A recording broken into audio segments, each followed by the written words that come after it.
বুধবার সন্ধে নিউ টাউনে ভয়াবহ আগুন। ইকো পার্কের পিছনে ঘুনিতে পুড়ে ছাই ১০০-রও বেশি ঝুপড়ি। তদন্তের নির্দেশ মুখ্যমন্ত্রীর।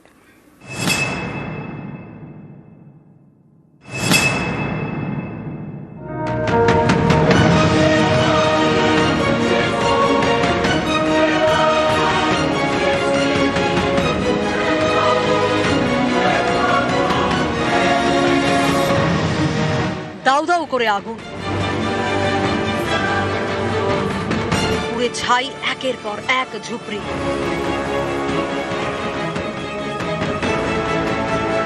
ভয়াবহ এই ছবি নিউ টাউনের ঘুনি এলাকার।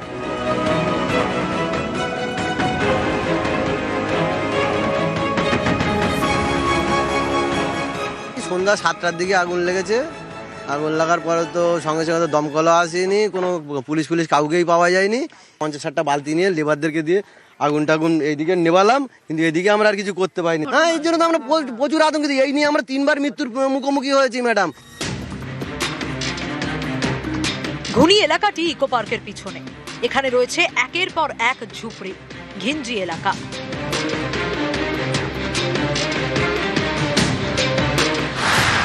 বুধবার সন্ধে তখন 6:30। স্থানীয়দের দাবি, একটি ঝুপড়িতে প্রথমে আগুন লাগে, সেখান থেকে দ্রুত ছড়িয়ে পড়ে।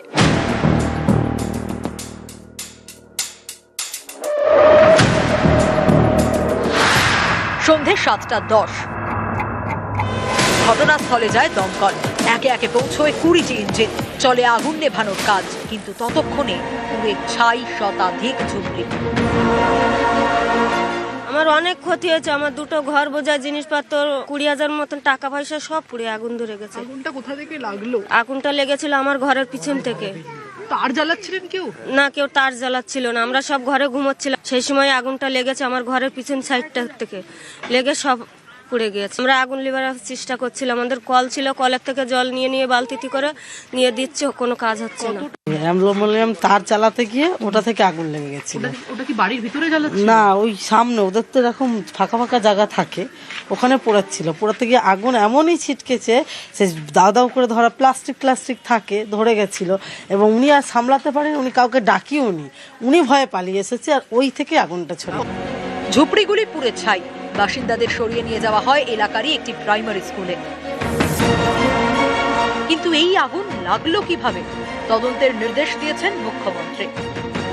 আমাদের মাননীয় মুখ্যমন্ত্রী তিনিও আমাকে ফোনে যোগাযোগ করেছিলেন 2বার।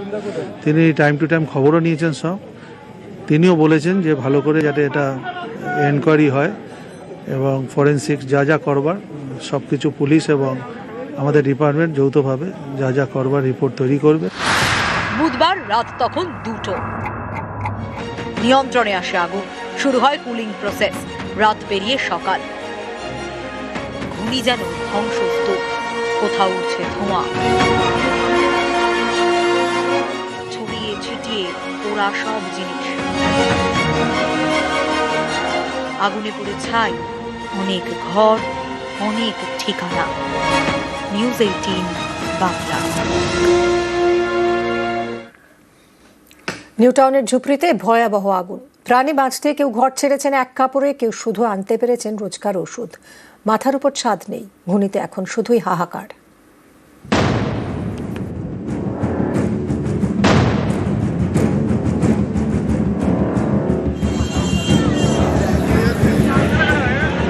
নিউ টাউনের ঘুনি ইকো পার্কের ঠিক পিছনে বুধবার সন্ধে এখানেই ভয়াবহ আগুন। পুড়ে ছাই 100-রও বেশি ঝুপড়ি, 100-রও বেশি পরিবারের মাথায় হাত। ঘুনিতে এখন শুধুই হাহাকার। এখানেই থাকতেন আজমিরা বিবি। তার ঘর আর নেই, পুড়ে ছাই হয়ে গিয়েছে। প্রাণে বাঁচতে শীতের রাতে এক কাপড়ে ঘর ছেড়েছেন। পরিবার নিয়ে উঠেছেন এলাকার একটি প্রাইমারি স্কুলে। বাড়িতে কিচ্ছুই নেই, সবই পুড়ে একদম শেষ হয়ে গেছে। আমরা একদম কিচ্ছুতে নেই। আমরা একদম পুরো ভিখারি হয়ে গেছি। আমরা বাড়ির ভিতরে গ্যাস ছিল, ফ্রিজ ছিল, আর অনেক কিছু ছিল, হাঁড়ি বাসন থালা বাটি অনেকই ছিল।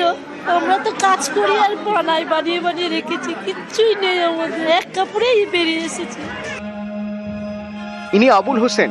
সম্প্রতি ডান হাত ভাঙে, প্রতিদিন ওষুধ খেতে হয়। বুধবার তার ঝুপড়িতেও আগুন লাগে। ওষুধটুকু নিয়ে কোনো রকমে ঘর ছাড়েন। আমার দুটোখান ঘর ছিল, আমার ওষুধগুলো আমার ব্যাগটা হাতে ছিল, আর না আর সব শেষ। যাতে কিছু টাকা পয়সা জিনিসপত্র সারা বছর ধরে ইনকাম করেছিলাম সব ওই ঘরের ভেতরে ছিল। ডকুমেন্ট বলতে কাগজপত্র ছিল আমাদের ছেলেপিলেদের, ওই হ্যাঁ পাচ্ছি মেম্বার থেকে দিচ্ছে ওই রুটি কলা চিড়ে। মেহেরুনেসা বিবি, তার ঘরও পুড়ে খাক। পরিবার নিয়ে উঠেছেন এলাকার প্রাইমারি স্কুলে। আমি বাচ্চা দুটোকে জাস্ট নিয়েছি, আমার গায়ে কিছুই ছিল না, খালি বাচ্চা দুটোকে নিয়ে আমি বেরিয়ে চলে এসেছি। সব পুড়ে গেছে। এখন তো গাইডলাইন ভালো দিচ্ছে, আমাদের দেখছে ভালো। কাল রাত থেকে খাওয়া দাওয়া ভালোই দিচ্ছে, এখানে সবকিছুই পাচ্ছে। অন্যের চোখে ঝুপড়ি, সোনামণির কাছে ঘর। সেই ঘরটাই একটু একটু করে সাজিয়েছিলেন, সব পুড়ে ছাই। আগুনটা কিভাবে লেগেছে আমরা নিজেও জানি না, প্লাস আগুন যা লেগেছে পুরো সব পুরো ছাই হয়ে গেছে, জামা কাপড় সব পুরো ছাই হয়ে গেছে। যারা কাছাকাছি ছিলাম মেন রোডের গায়ে তারা কিছুটা রেহাই হয়েছে, কিন্তু যারা একদম নিচের দিকে ছিল তাদের পুরো সব কিছু পুরো ছাই হয়ে গেছে, কিচ্ছু নেই আর। মাথার উপর একটা ছাদ ছিল, বুধবারের আগুনে সব পুড়ে ছাই। ঠিকানা হারিয়ে এখন ঠিকানা প্রাইমারি স্কুল। সেখানেই তাদের দেওয়া হয়েছে গরম জামা, দেওয়া হচ্ছে খাবার। নিউজ 18 বাংলা।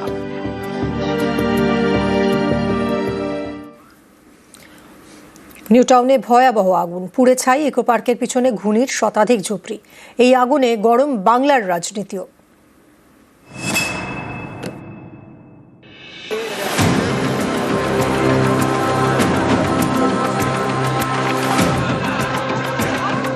নিউ টাউনে ইকো পার্কের পিছনে ঘুনি। বুধবার সন্ধে এখানেই আগুন লাগে। পুড়ে ছাই হয়ে গিয়েছে 100-রও বেশি ঝুপড়ি।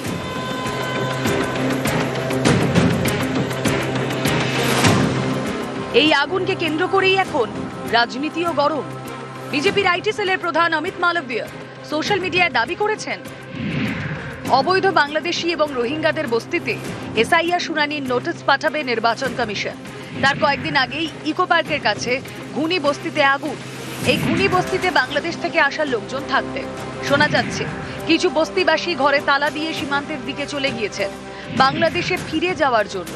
কিছু বাসিন্দা সেখানে রয়ে গিয়েছেন। খসড়া তালিকায় এই এলাকা থেকে হাজার হাজার নাম বাদ গিয়েছে। ভোটার লিস্টে তাঁদের নাম নতুন করে ঢোকাতে এই আগুনের ঘটনা সাজিয়েছে তৃণমূল।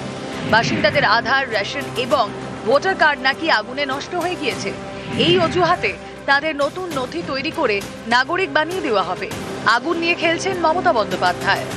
অমিত মালব্যের এই অভিযোগের পাল্টা দিতে দেরি করেনি তৃণমূল।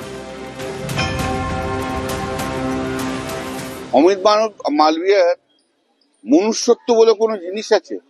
ওই তো পশ্চিমবাংলায় ঘুষপেটিয়া, বাইরের কোন রাজ্য থেকে এসে এখানে দালালি করছে। বলেছিল না 1 কোটি ঘুষপেটিয়া বার করব, ওরা পেরেছে একটা ঘুষপেটিয়া বার করতে? একটা রোহিঙ্গা বার করতে পেরেছে? এরকম থার্ড গ্রেডের লোক থার্ড গ্রেডের কথাবার্তা বলে, মনুষ্যত্বহীন লোক। একটা আগুনের ইনসিডেন্টকে ঘটনা ঘটেছে সেখানে অমানবিক কথাবার্তা কেউ বলে? Pathological liar Amit Malviya. মানুষগুলো সর্বশান্ত আগুনে তাদের বাড়ি পুড়ে গেছে, তাদেরকে রোহিঙ্গা বলে দিয়ে এই অসভ্যতামি বাংলার মানুষ এই জন্যই এদের বহিরাগত জমিদার বলে। বাংলাদেশের বর্ডারে কত লক্ষ মানুষকে রোহিঙ্গাকে পালাতে দেখা গেছে। এই যেটা পুরো মিথ্যের বিনির্মাণ। এর ফলে সবচেয়ে বেশি বিপদের মধ্যে রয়েছেন মতুয়া সম্প্রদায়ের মানুষ। যখন একদল অসহায় মানুষের সমস্ত সর্বশান্ত হয়ে গিয়েছেন আগুনে পুড়ে, তাদেরকে রোহিঙ্গা বানানোর এই অসভ্যতামির জবাব বাংলা আবার 2026-এ দেবে। নিউজ 18 বাংলা। হেডলাইন